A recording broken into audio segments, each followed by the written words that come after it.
It's going to be a brief program this morning. I'm going to talk about the history of libraries going back to Ashurbanipal and taking it up to be about an hour's presentation. And I know that's why you came. Hey, this is a great day for the college. This historic building is going to make a difference not only for the college but for Journal Square. When you see that building, but you don't appreciate that building when it's finished, will be larger than the Culinary Arts Institute. And it will have not only a spectacular library, we're moving from about 5,000 square feet of reading rooms to 35,000 square feet. There'll be 20 classrooms in there, gallery space, a coffee shop. It's going to be a spectacular thing, and we're so excited to welcome everybody here for that. I would just like to recognize some of our special guests that are here, and some of them will speak, but of course, first of all, I want to introduce and recognize two of our board members. They get a lot of salary for serving on our Board of Trustees. Our Chairman, Bill Netcher, and the Chairman of the Academic and Student Affairs Committee, Karen Farrenholz, are here.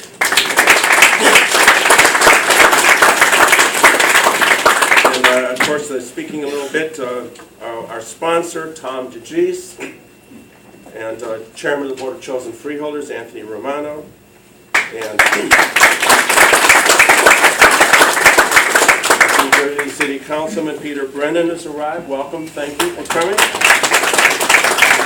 We're also happy to welcome from Hoboken Elizabeth Mason from the City Council of Hoboken. Welcome.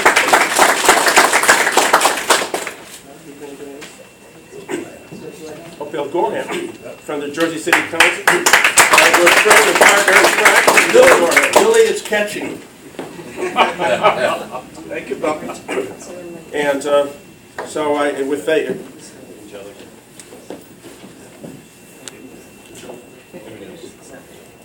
Assemblyman Jimenez, I'm sorry. Thank you very much. And it's bad for me to forget the Assembly because it's about 50% of that building is being paid for by the state of New Jersey, Chapter 12, the Assembly sponsors.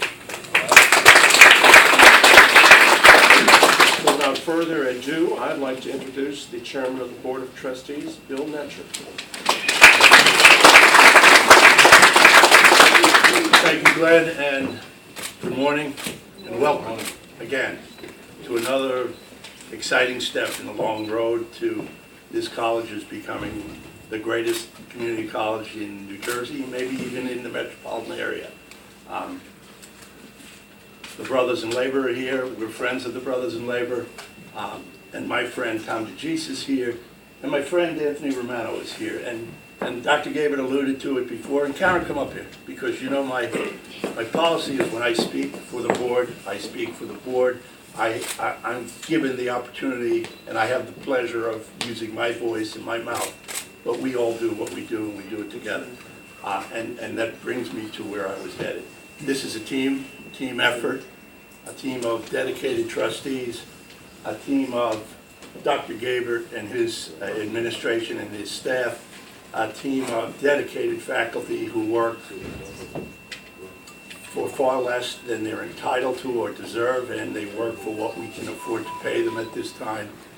A team of Ted Damaraki, our construction manager, who watches over our money, who makes sure our jobs get done on time and makes sure our jobs get done properly. Steve Aludo, and our architect, who, when he designed the building and showed me the picture, I thought, this is a beautiful building, it's going to be really nice. Then I came here and I saw this steel and I said, oh my God, I had no idea it was going to be this big. But it is big and it's important, and it's not the end. We have a few more to go. The last of the team is the team that gets us here, and that's Anthony Romano now as the Freeholder Chair, and the assistance that the Chair and the Freeholder Board gives to this college. And then last but not least, what can I say?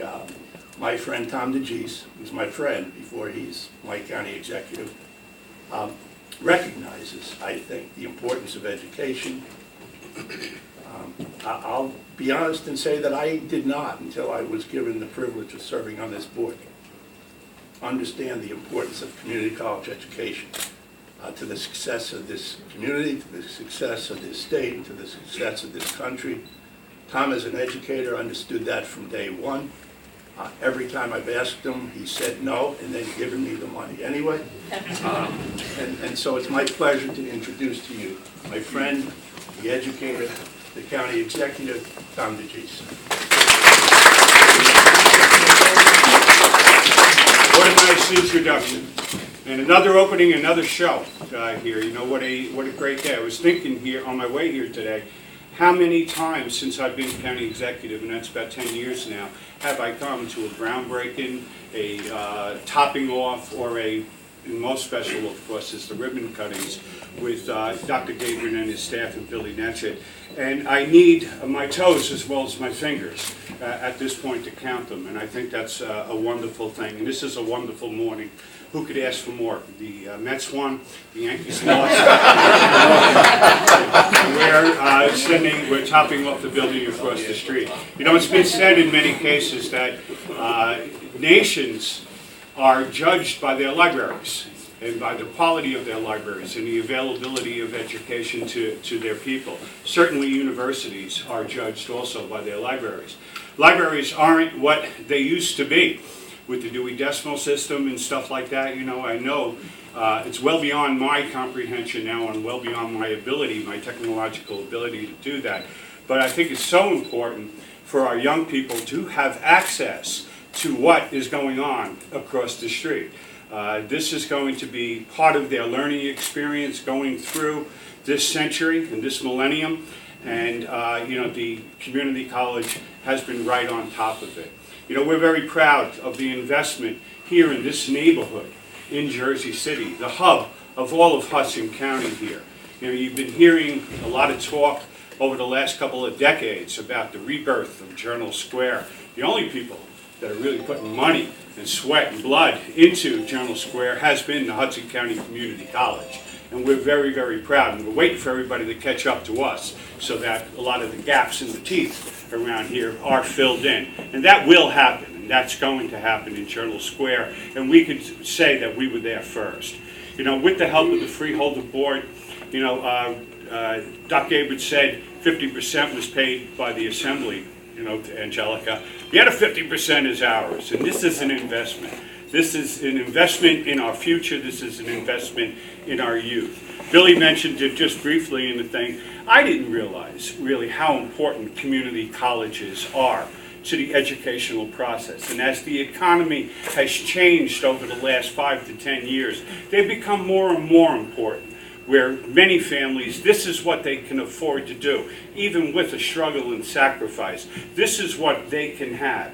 And with the cooperation of St. Peter's and NJCU and Stevens and all of the other fine four-year institutions around here, we've developed a wonderful system. You know, I asked when, or I heard that the when will we be back here for the ribbon cutting. I was told next May. And you know what? Having union labor with Patty Kelleher and the boys here, I know it's going to come in on time and on budget. And it's going to be one of the finest educational buildings in Hudson County. We're very, very proud to be part of it. So I want to congratulate the Board of Directors, Dr. Gabert and his staff, all of us who have been involved in it, had a little piece of it, and signed that beam across the street. It's a great day. Thank you very, very much. I'd like to recognize Diane Coleman from Ward F. Welcome. We're glad you're here. Also not on the program, and I didn't ask him before, but I'd like to prevail upon Freeholder Chairman Romano to say a few words. And let me just say from a point of personal privilege, I've been president of this college for 20 years, and I have never in my 20 years experienced a chairman and board freeholders who's been such an aggressive partner of this college. He gives time and support, and it's like nothing I've experienced. Thank you, Freeholder Romano. Please welcome you to say a few words. It's hard to build upon what the previous very eminent speakers have said, but when I see here and I look out, this is excitement. Why? Well, because not only is a great building going up, and thanks to, as we said, union labor, that it's going up correctly, as Tom said, but also safely, the right way, on time, and a spirit of camaraderie that they're building and accomplishing something. And as previously also stated, this is a collaborative effort. It's what people expect, people want from their governments. The county leader working with the legislature, working with the dynamic group of leadership here at the college, from staff from the people working in that office all the way up. We recognize and appreciate that everything that they do.